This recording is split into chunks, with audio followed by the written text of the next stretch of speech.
She used to leave her keys in the same ceramic bowl by the door. Every night, the faint clink told me she was home, that the space we shared had settled back into its usual shape. We never talked about ownership of the apartment. We didn't need to. We split groceries, shared mornings, argued lightly about laundry. It felt assumed, stable.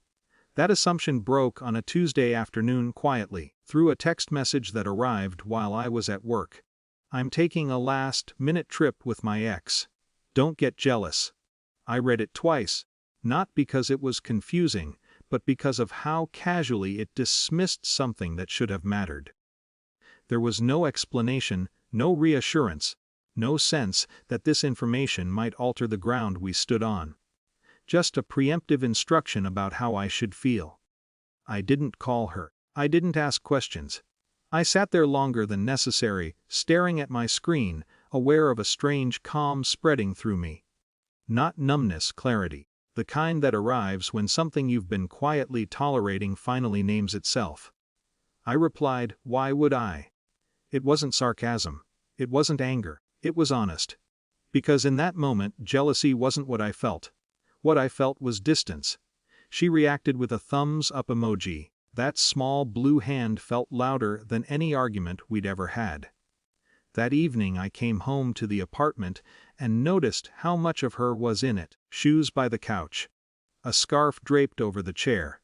Her books mixed with mine on the shelf. All the things that had slowly accumulated until they no longer looked like guests. I sat down, still wearing my jacket, and tried to imagine what I would say when she got back. The arguments played out in my head, but they all felt theatrical, like performances meant to prove pain rather than resolve it. I wasn't interested in that. What unsettled me more was the realization that she hadn't asked. She hadn't said, "Are you okay with this?" She'd simply informed me, as though the loyalty I offered was assumed, unconditional, and endlessly elastic. That night I didn't pack anything. I slept poorly, listening to the silence where her keys usually announced themselves. The next morning she sent a photo from the airport. Coffee cup. Smiling face, no caption. That was when the decision settled, not dramatically, but firmly. I started with the easy things. Clothes folded neatly, not out of kindness, but out of respect for myself. Objects carry memory, and I wanted this to be clean, not chaotic. I worked slowly, methodically, pausing when I found something that meant more than it should have: a sweater she'd borrowed and never returned, a mug we bought together on a weekend trip. Each item forced a question I had avoided for months: was this shared, or was it simply present? By the time I reached her toiletries in the bathroom, the apartment already felt different. Lighter. Quieter. Not empty, just corrected. I didn't rush. There was no adrenaline, no sense of revenge. Packing became a form of inventory, not of things, but of boundaries. On the third day, I loaded everything into my car. The boxes were labeled clearly. Nothing damaged. Nothing hidden. It felt important that this act be unmistakable, not cruel. Her ex's building was easy to find. I didn't knock. I didn't wait. I stacked the boxes neatly by the door, where they would be seen, where they couldn't be misunderstood. This wasn't a message written in words. It didn't need to be. As I drove away, I felt something unexpected: doubt, not regret, doubt. The kind that asks whether restraint will be misread as weakness, whether silence will be interpreted as indifference. Back at the apartment, I sat in the middle of the living room and noticed the absence more than the relief. The space echoed differently. The couch looked larger. The ceramic bowl by the door was empty. She came back 2 days later.